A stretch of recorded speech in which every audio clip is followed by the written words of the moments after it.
Good morning. I'm going to call to order this meeting of the Minneapolis Audit Committee for Tuesday, March 17th. My name is Lene Palmisano. I'm the chair of this committee. With me on the dais are Park and Recreation Board Commissioner Anita Tabb, Councilmember John Quincy, Vice Chair Mark Oyas, and myself. So please let the record reflect that we have a quorum. Colleagues, as you can see, we have a full agenda today. We'll be hearing an update from our auditor and reviewing the audit department's work plan. May I have a motion to adopt the agenda in front of you? So moved. Thank you. It's been moved and seconded. All those in favor, please say aye. Opposed? The ayes have it and the agenda is adopted. Before we move on to today's presentation, we need to accept the minutes from our last meeting, which was January 27th. So I will move adoption of those minutes. Thank you. All those in favor, please say aye. Aye. Opposed? It's unanimous with the ayes, and that motion is adopted. Colleagues, I am eager to move on to our first item today, the 2015 audit plan. Part of our role as a committee is to review and approve a yearly audit plan, which guides the work of our audit department through the rest of the year. We've been working diligently for nearly a year and a half to revamp the audit function, hire our new audit department, and get the office to a point where it was ready to issue this plan. So I want to thank committee members and the city departments for their engagement with this important work, and I look forward to hearing more about this plan. So here to brief us is the Director of Internal Audit, Will Tetzel. Mr. Tetzel.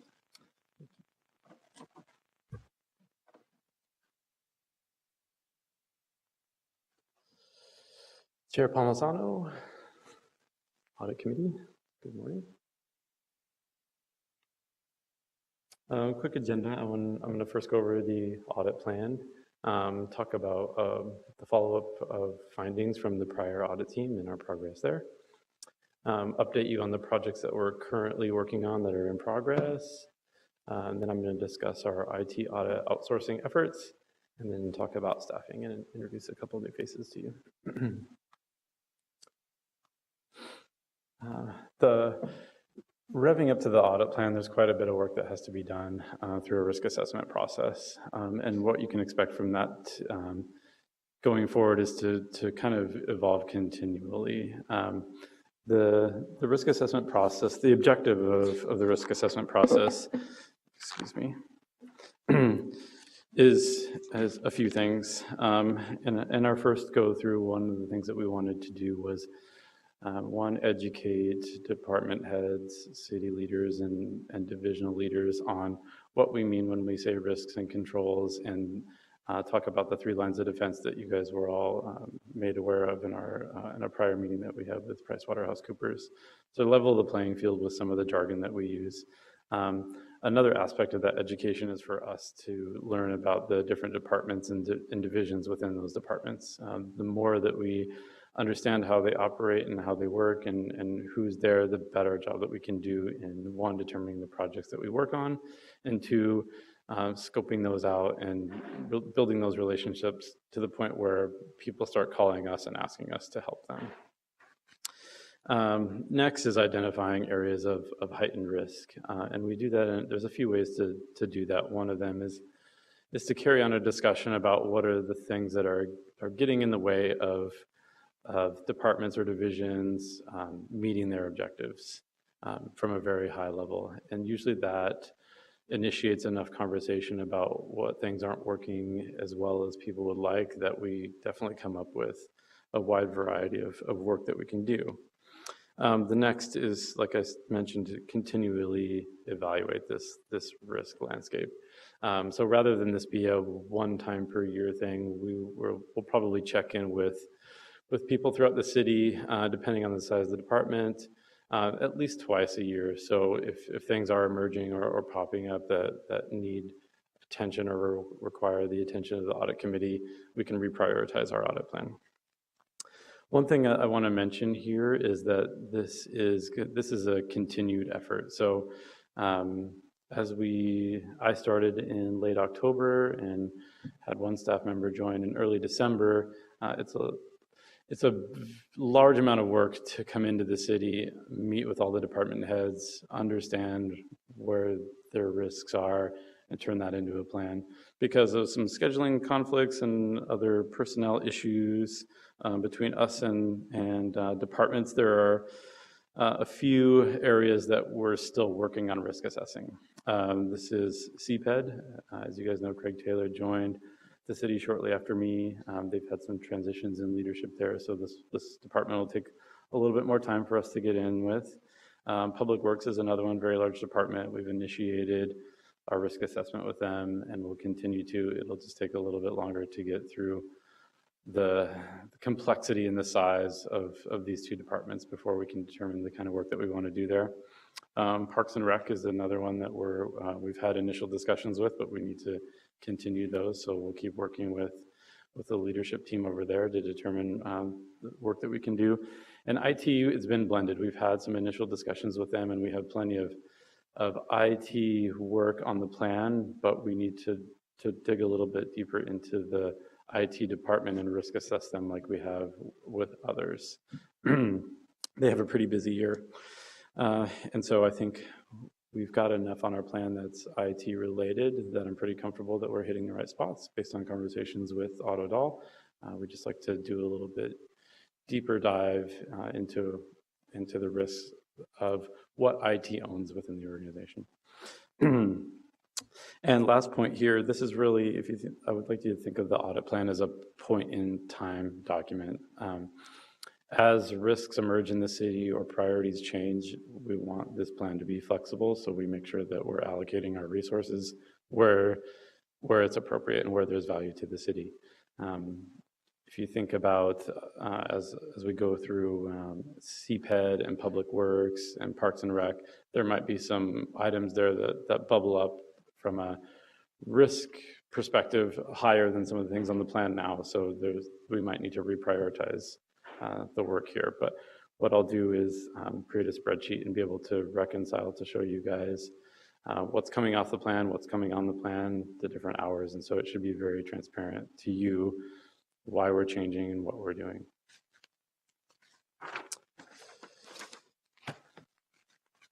To give you a quick overview of the risk assessment process, we hold stakeholder meetings with department heads and division leaders, like we said, council members, the mayor's office.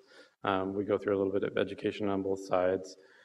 We review the data that we collect from those to see if there's areas of risks that aggregate to something larger than within one department, and a good example of that is the data governance and records management audit that we're working on. We identify projects, and then we reach out to the departments that are affected by those to make sure they understand what we're doing, when we're potentially doing them, that it shouldn't be very disruptive to their teams, and that they don't have any questions before we kick off and send out an engagement memo, and so on and so forth. Then we schedule those and execute the audits. This next slide is a snapshot of what our team looks like now and our hours availability. So on the left, you'll see a list of the team members, including our outsourced IT auditor. We take out vacation, holidays, trainings, admin time, and come up with available hours. So this is productivity that we'll be working on audits. For the interns, they started just yesterday, so those hours are prorated. They're not for the full year. And then, because one of you will probably ask, admin can mean a lot of things, but since the department's new, it's just, how are we going to operate? What kind of policies and procedures do we need to have? What do we want our reports to look like? Developing the team, training people, onboarding people. And then there's probably a pad of time in there for us to work on things that aren't on the plan, that maybe smaller projects or people that have questions, meeting with departments, such and such.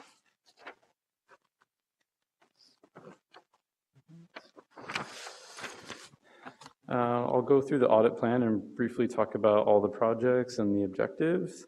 You'll see here that we've numbered them, named them, given them sort of a type. So whether it be in a traditional audit or consultation or a project, the objective and the hours. The hours is really just an educated guess based on our experience, but they can vary pretty wildly. The first one is third-party governance, and this is really about getting a good look at vendors and other third parties that the city either does business with or allocates funds to understand from a risk perspective, what is the complexity and ease of replacement for these and some other risk criteria. So both audit and the city can get a good view of where their high criticality vendors are and where they need to focus some attention to as it relates to third parties. The second line is a complaint protocol. So working with legal and HR to come up with some protocols around how we handle complaints, whether they be ethics complaints or other complaints. Right now, there's a little bit of disjointedness, but we'd like to solidify that a little bit so as people go through these, they can ensure that they're getting the right departments or other people connected and making the right decisions. The third one is an enterprise land management system project. Originally, we were asked if we could help them look at the cashiering module, but just actually this yesterday, they wanted to add consolidated billing to that as well. So as you guys know, the enterprise land management system is a very large system implementation here in the city. We definitely couldn't take on the whole thing, nor would we want to because it's happening soon, but IT and some of the businesses would like to get us involved in some of the conversations they're having around some of the modules, specifically here, cashiering and consolidated billing. So we've been invited to join their discussions. We can probably shed light on some risks and controls and how these things might come about as they implement and make some configuration considerations for that project. The next one is data governance and records management. This is an enterprise-wide audit, so it'll cover the whole city in scope. And it's really two pieces. The first piece is data governance, and so when we talk about that, we really mean the city's appetite for records management, how well people understand the regulations that we need to abide by. There's records management liaisons in most of the larger departments. Are they informed on what they need to be informed on? Do they understand their record retention schedules? Are all of the records that they currently produce now on those schedules? And really looking at the permanence of records, the destruction of records, and then also through that records management piece, are we destroying records when we need to be? And then as the public requests documentation, do we have a sustainable way to record that and get the documents that the public requests?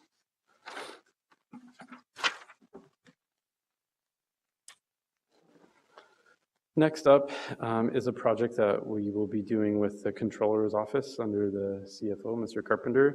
Over the summer, we put in for an urban scholar, and the controller asked if we would like to be involved in looking at the internal controls over financial reporting and their monitoring efforts there. I think they're revamping some of that and looking at some of that, and so they've asked us to be involved, and we're happy to do so. The seventh item on the list is looking at license, permit, and inspection processes. So this is cross-departmental. If we think about all of these services that the city provides, that some of them are fee-based and some not, they might initiate in one department, but they flow through to others. So maybe some initiate in CPED, flow through regulatory services, and then they impact other departments downstream. For example, the assessor's office, if there was a new building or an addition to a building, and that impacted the value of that, the assessor's office would use that information to determine where they go and how they assess land values. So looking at that process. Number 8 is a review of the purchasing card pilot program. So the procurement department asked us to look at the controls that they have put in place and the policies and procedures for the P-card program. It's in pilot now, but they're going to turn it into a permanent program here shortly in the future.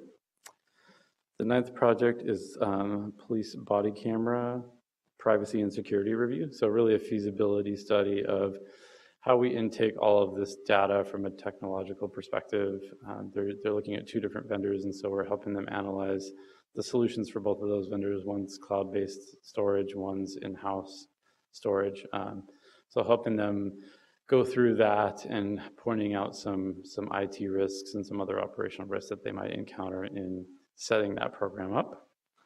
The 10th one is the police are initiating a quality assurance program internal to their department. They've asked us to get involved in that and help them establish some procedures, potentially evaluation techniques and documentation techniques for this new internal program that they want to do for quality assurance and risk assessment within the police department. And lastly, on the list, number 11, the police are implementing a new records management system. And they've asked for our help in looking at risks in how they configure the system and how they work with IT, and if they need to set up new policies and procedures or other controls internally that we can appraise them on that. So those are the 11 audits that we have on the plan. We also have some department projects that I would like to quickly discuss. And some of these are indicative of us being a new department. Others are things that we'd like to probably do in perpetuity. I think they're of value to us and the rest of the city. The first project is a benchmarking project, and what we're planning on doing is, or what we've started to do, is benchmark with other city and potentially county audit departments to determine what they're looking at, trying to identify any blind spots in our risk assessment process, if they're doing some work on some emerging sort of risks from a municipality perspective, that we get visibility to that. But we also want to look at findings that might be of value for us to inform the city leaders here and department heads. For example, we were in the discussion with the city assessor, and he asked if we had seen audits from other cities around the assessor's office. And I said, we've ran across a couple. It'd probably be good for you to share with you some of the more robust findings so you're aware of what other assessors' departments have opportunities with. And so it's sort of a value proposition for us. It's not much of a time commitment for anyone else, but letting people know what some of their peers in other cities are doing and what some of the opportunities they're facing or some of the risks that they're trying to address are. And that might be something that people can take a more proactive approach with here at the city. It also helps us understand as we learn the city better in some of these departments, what that risk profile of some of those departments and divisions here in the city are. The next will be an ongoing project is just following up on prior audit findings. Third, in looking at some of the templates used in the past, we probably want to make some tweaks to the way that we report audits and audit findings. And so we're going to come up with a succinct way to deliver that message in a way that people can read it quickly and we can engage them. The fourth project is around risk appetite, and this will be somewhat ongoing. The idea of risk appetite is understanding the city's threshold for taking risk. This isn't something that the audit department should drive, but I think we can help facilitate the conversation and we can help educate people around what risk appetite is. If you look across departments, there are some that spend more resources than others in being preventative or detective and how they try to control the risk in their departments, but very few have an understanding of what the city's appetite is and what that threshold is. So as they're making decisions, they're comfortable with what they're doing and that it aligns to what the city's expectation of that is. Risk assessment will be a continual ongoing process as we meet with department heads and city leaders, as I mentioned before. And then we have a small bucket of unassigned hours as things pop up that we can work on, whether it be a department project or helping someone out, answering some questions, so on and so forth. Thank you, Mr. Tetzel. Let's just pause here and see if there are any comments or questions from the committee. Thank you, Chair Palmisano. I do have a few questions. When you go through all of the planned activities for the upcoming year, do all of those include the park board, or is the park board totally separately? So, for example, third-party compliance or the third-party stuff you were talking about, that would likely include the park board since we're part of the purchasing process? Chair Palmisano, Commissioner Tab, both, yes. So some of these are enterprise-wide projects, like third-party governance, data governance, records management. So in regards to that, there might be times when there are riskier pockets within the city. So if there was, if we felt like the Parks and Recs or the Park and Rec Department was higher up there, we would pay more attention. If we felt like the risk level was lower, we might pay less attention. So yes, for enterprise-wide projects, we will consider the Parks and Recs Department and we'll work with them accordingly. There might be others where it doesn't belong there or the process is entirely different. So specifically in data governance, do you have any idea whether that will include the park board or not? Chair Palmisano, Commissioner Tab, my initial guess is yes, but until I know more, I don't know exactly like how their charter works or if they need to adhere to the same standards that the city does. So we probably need to do a little bit of homework there before I can conclude decisively. Okay. And so one of the reasons that I'm asking that is I have some specific concerns about, and I don't know if this happens at the city, but I know it happens at the park board. There's personal data that is in some of our systems that because of data governance laws, ordinance, whatever you call the things of the state, can become public. And I don't know if a lot of us are aware of that or not, but I'd love for that to get bubbled up so that may be something that goes to, intergovernment relations that we then work on as a team at the legislature. So I guess that was sort of, where I was going on some of these kinds of things as well. So, okay, that was really sort of it, is how it would, sort of dovetail with work at the park board. I appreciate that. Thank you, Commissioner Tab. Yeah, that's a timely topic and all kinds of press and at all levels of government lately. Councilmember Quincy. Thank you, Madam Chair. I was intrigued by that question because I thought I was looking at this pretty exhaustive list. I mean, you're going to be pretty busy folks in the audit department, pretty ambitious plans. So that's one thing. Do you have the capacity to actually achieve these ambitious plans? And then that's only conflicted a little bit with the question I have about there's some big missing pieces. You identified early on in your presentation some of the departments in the city that are pretty enterprise-wide that may or may not be included in the specifics of this plan. Yep. I'm thinking of CPED specifically. You also mentioned Public Works, and then Commissioner Tab just brought up where's the park board in this.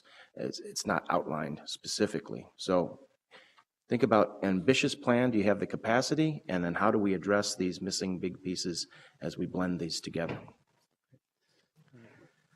Chair Palmisano, Councilmember Quincy, thank you for that question. This is a very aggressive plan, to be honest with you. I think a lot is going to depend on how proactive we are and how well we can work with city departments to get some of this done. It's obvious through this, I would say we have 11 audits or consultations. 10 of those 11 were suggested or presented to us by departments or divisional leaders. So I think that's a testament to the level of demand there are for what we can do here at the city. So it is a very aggressive plan.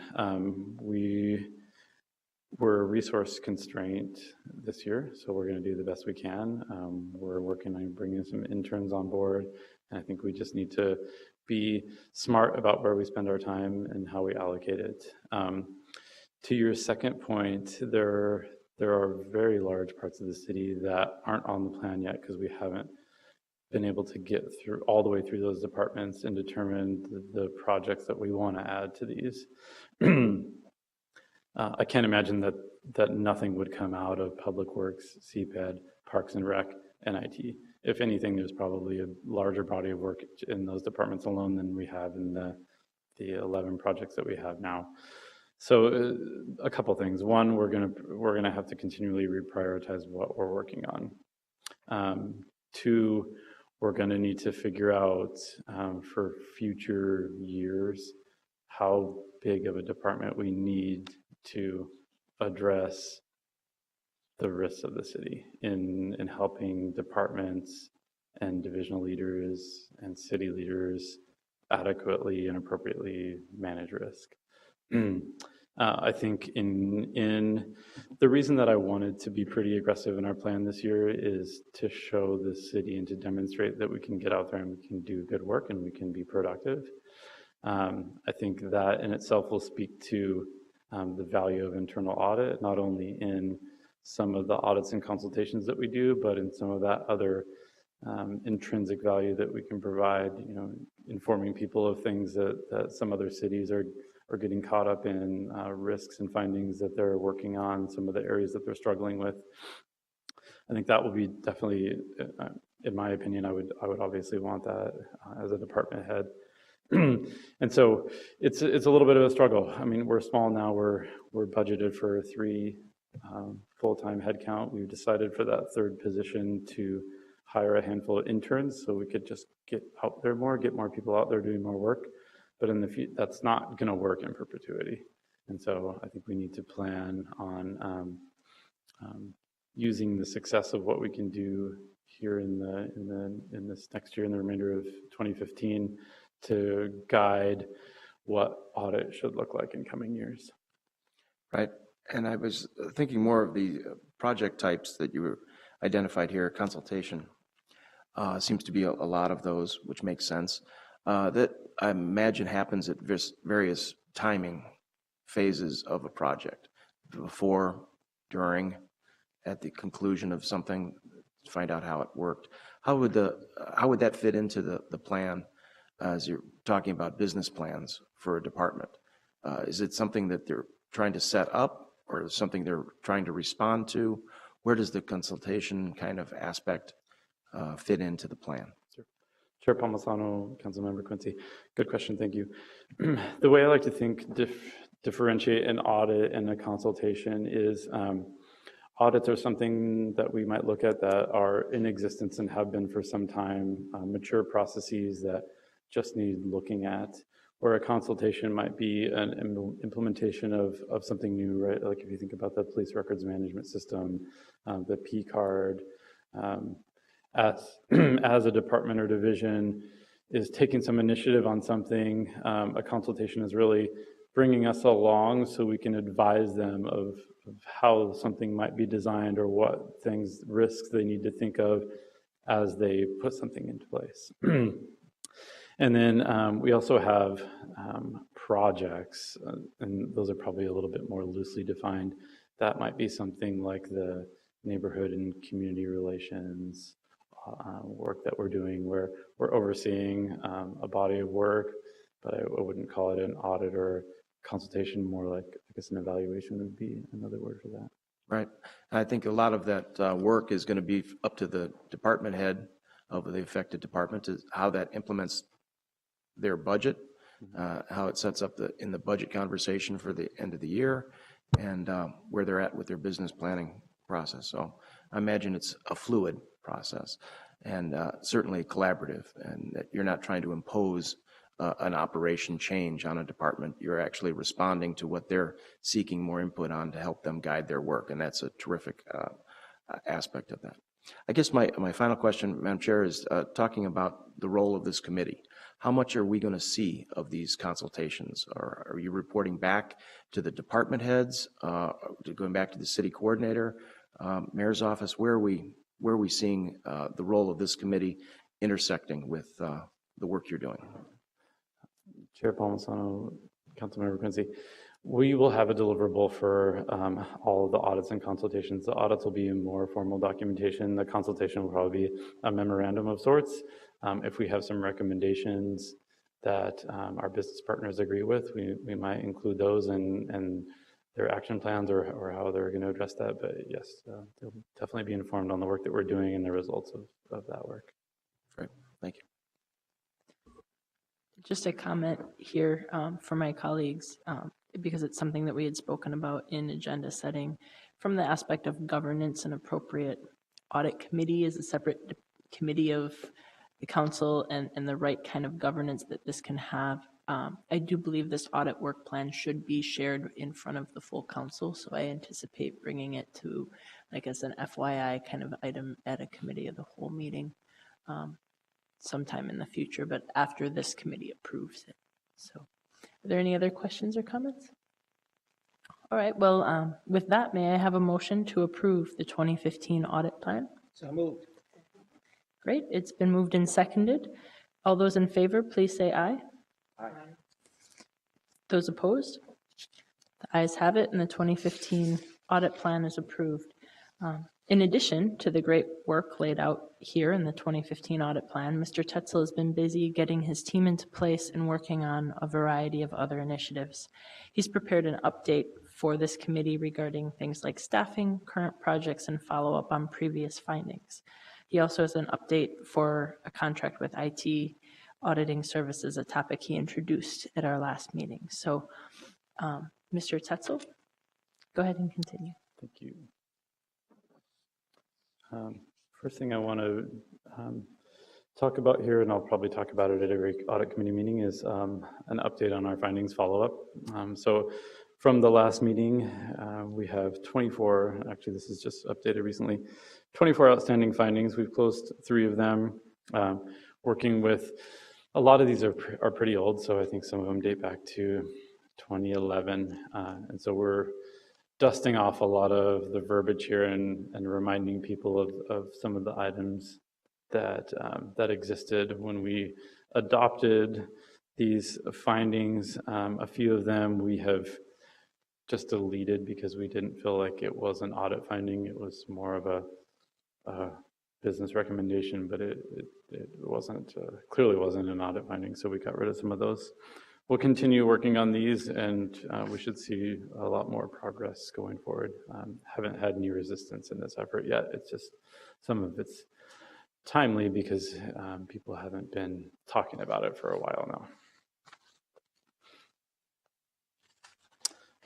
I'd like to give you a quick update on the projects that we're working on now. From an audits and consultations perspective, we've issued an engagement memo for the police body camera work that we're doing. We're working with a lieutenant in the police department and a couple people on his staff to look at the feasibility of the program. So we've outlined a risk and control matrix and presented that to them, and from that we'll come up with some testing procedures and a test plan. That's moving forward very well. Data governance and records management, this is an enterprise-wide project, and it's pretty big, so we're still scoping it out. We'll probably see an engagement memo come out within the next month or so, but since it's so large and it's not pressing from a timing perspective, this might get pushed a little bit or smoothed out a little bit in the remainder of the year based on the sort of the clustering of demand, sort of more immediate demand on some of these other projects that we're working on. The third is the evaluation of neighborhood and community relations. I'll be going to the Permanent Review Committee this week to present the RFP, and then we'll put that out for firms to bid on and get that work started, that body of work. And I think we discussed that last time. And the next is the P-card pilot review. I think by the end of March, they would like for Audit to go through their policies and procedures and come up with any suggestions or recommendations that we might have on that. So far, it looks like a pretty robust program. I think this will be more of a validation that they've done some good work in that area. As far as department projects go, we've identified a pretty extensive list of other cities and municipalities, some counties that we'd like to start benchmarking with. So we'll start collecting data there and sharing that with department heads as appropriate. Third-party governance, we talked about a little bit before, but what we're doing is we're putting together some tools and templates for us to use and for city leaders to use to help get a view of the population of their vendors or third parties and some criteria in which to rank them from a risk perspective so they can understand or at least have a visualization of where they should be spending their time, what are some of the more critical vendors that they should be focusing on rather than some of them that are easy to replace and aren't doing very complex work or services, providing complex services to the city. And lastly, just administratively, how do we want to operate, putting together testing lead sheets, other things so we can function as a team. We do have some audit software in place, and we're deciding how extensively we want to use it. It's pretty cumbersome from a documentation perspective, so getting an understanding of how much work we want to do in there, or do we just use it as a repository for the work that we do. If I may, Vice Chair Oyas, you have a question? Yeah, just a quick one, Mr. Tetzel. You explained it when you were going over the audit projects, but could you say again, in case there's an engaged member of the public who's watching over some media, what the P-card pilot project is? Oh, yes. Sounds kind of jargony if you didn't know. Mr. Palmisano. Mr. Oyas. The P-card is a purchasing card, so the city has gone from trying to move away from a reimbursement methodology to people being issued credit cards that they can use to procure goods and services for their departments, and then how that program is laid out and managed. It's becoming pretty common for P cards to be issued out there, and it definitely helps from an efficiency standpoint with the procurement department and the finance department in processing reimbursements there. Some of the risks that you come across in a P-card program are now you've issued credit cards to city employees. I think they're coded in a way that they can't use them in certain types of businesses or establishments, which is good, but sometimes it's a little bit preventative, so people need to maybe reach out to have those restraints loosened so they can make a purchase. Some of the other problems are some departments get one card that they use for their entire department, and as the card that was issued to a particular person, if that person goes to another department or terminates their employment with the city, does that card get pulled back because it's assigned to them? They've signed up for it. So some of those procedures are around managing how that program works. Yeah, you're welcome. Next topic, IT audit outsourcing. As I mentioned in the past, technology is growing at such a fast pace that it's difficult to keep up with it, and for us to try to in-source or hire an internal audit team that focused on technology would probably be larger than the rest of us. And so a solution to that, and that's pretty common in the industry, is to outsource that to a firm that has the requisite set of skills that can fulfill the needs that you have. As you know, we sent out an RFP for outsourced IT audit and consulting services. We received 11 responses from that, and we picked 3 firms that we felt would be a really good fit for the city from a few different perspectives. One, primarily cost. As we have a limited budget, we need to work backwards from the cost to determine how much work we can actually get done. 2, level of service and understanding of municipalities, city governments, flexibility in working through us rather than aside us or just being hired on to do projects. We'd like it to feel like a cohesive experience for our business partners. And then lastly, consistency and permanence of the people that we'd have working with the city through that firm. And then we did put a request for council action that was submitted through the Ways and Means Committee yesterday, and that will be forwarded to the council for approval. Upon completion of that approval, then we will start to contract with the firm that we've selected to go with, and that's Backbone Consulting. Actually have our representative from Backbone Consulting with us here today, and I'd like to invite him up just to briefly talk about the firm. Tim Homestead, he is probably our point contact. He does the vast majority of the work here at the city, but has resources at their firm to help us out with things that he might not be a subject matter expert with. So I'll just invite him up to address you quickly, if you don't mind. Sure. Thank you. Mr. Homestead?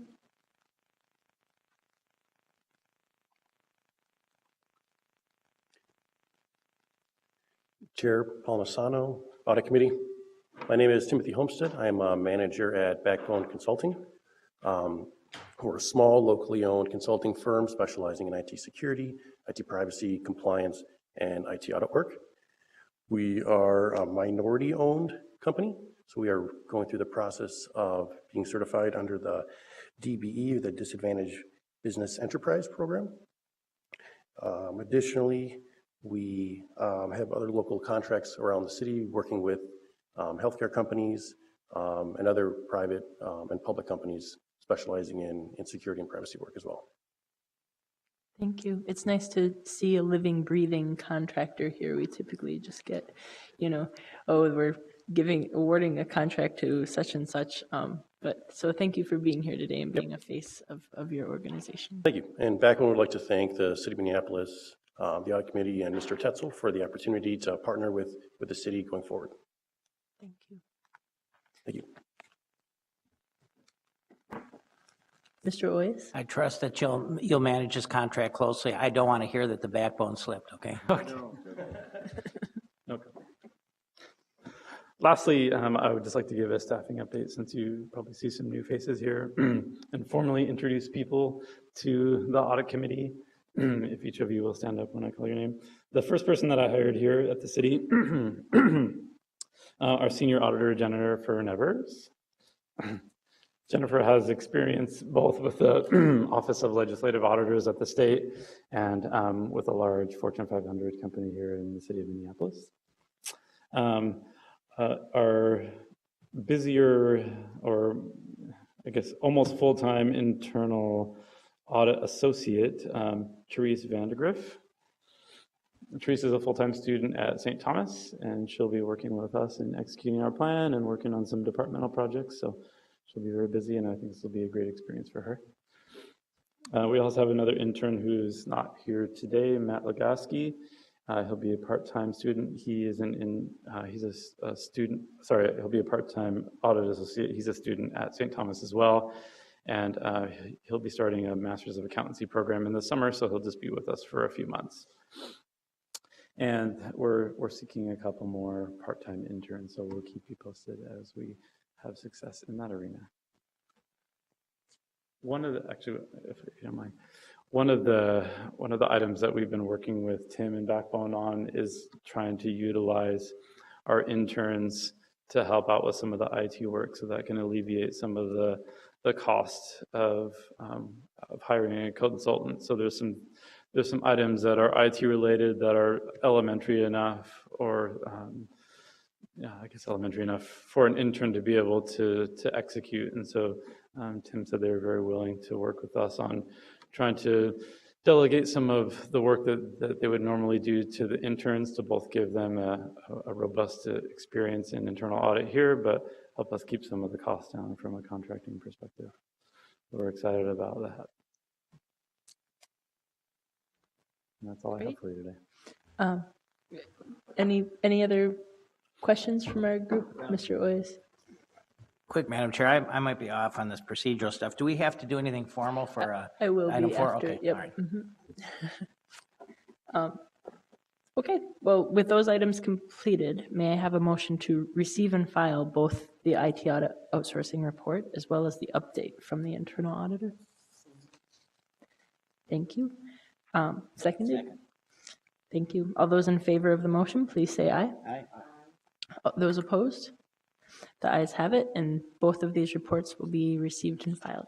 So, thank you. With that, I believe our agenda is exhausted and we are adjourned.